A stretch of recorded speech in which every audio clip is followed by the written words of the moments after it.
kita didampingi kodam leluhur itu sebetulnya karma. Karma dari leluhur. Dari leluhur kita harus menempuh perjalanan karma perjalanan dulu yang belum selesai. Maksudnya gini, tentang karma dan titisan ya. Okay. Titisan itu sebetulnya penempuan karma. Penempuan karma bahwa leluhur kita waktu itu ada dendam atau ada sesuatu yang belum diselesaikan.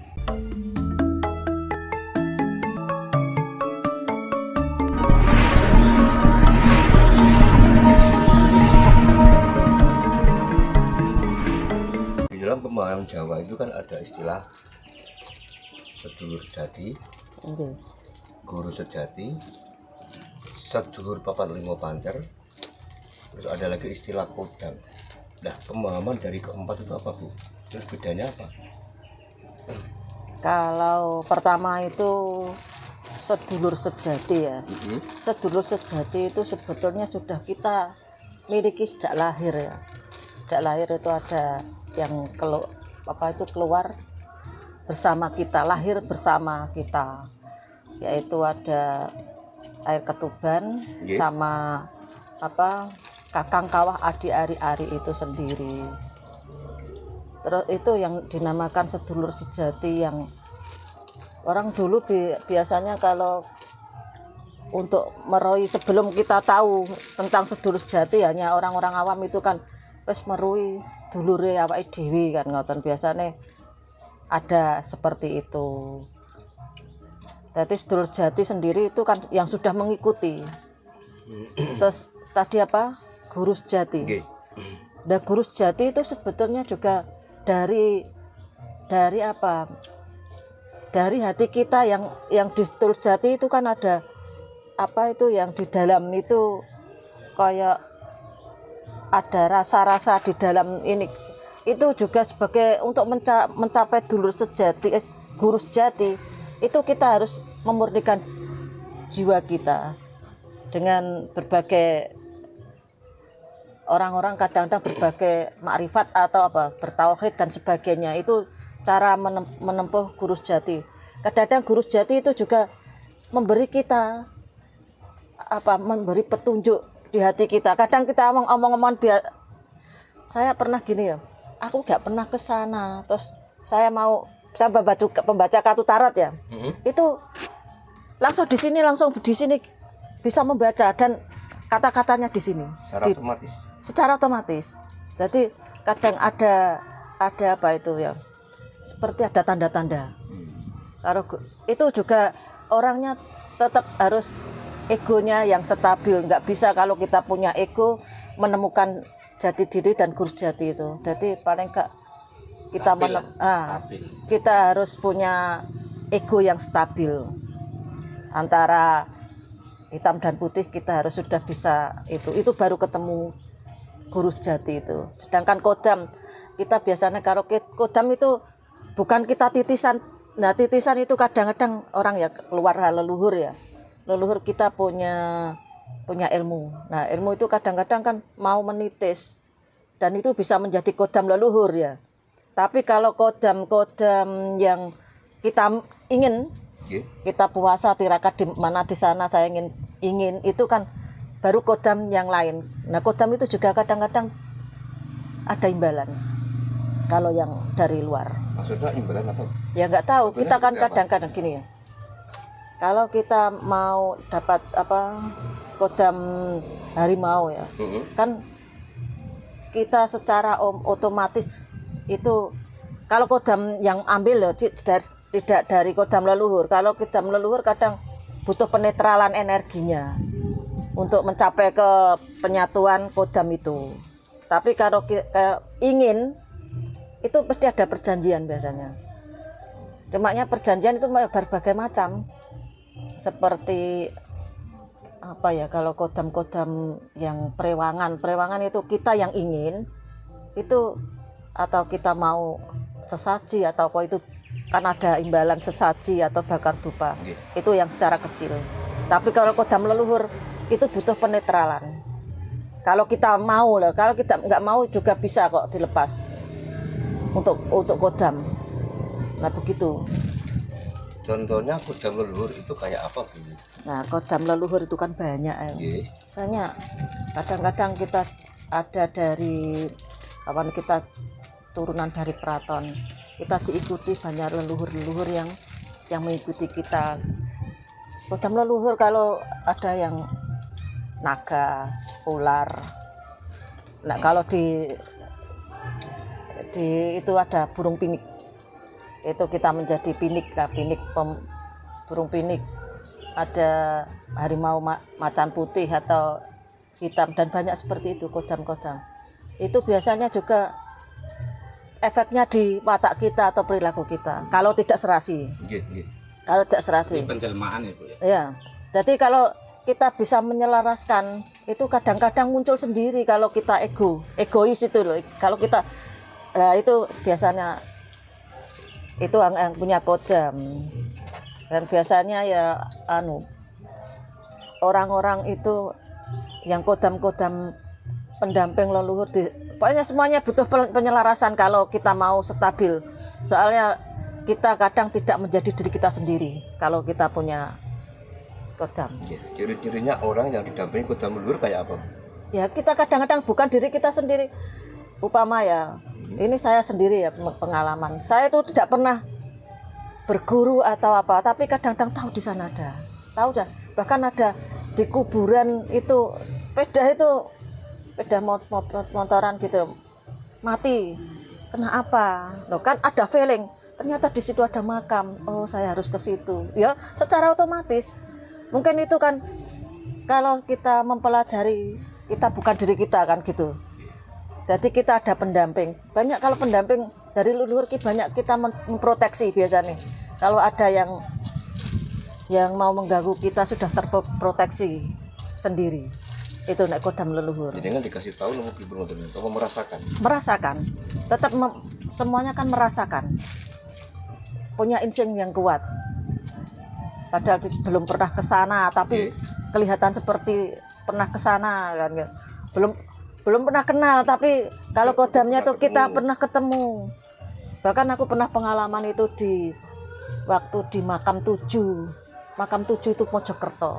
Saya belum pernah kenal orang itu, tapi saya langsung dibilangi sama Mbah siapa yang penjaga tukang sapu itu. Katanya saya ditunggu.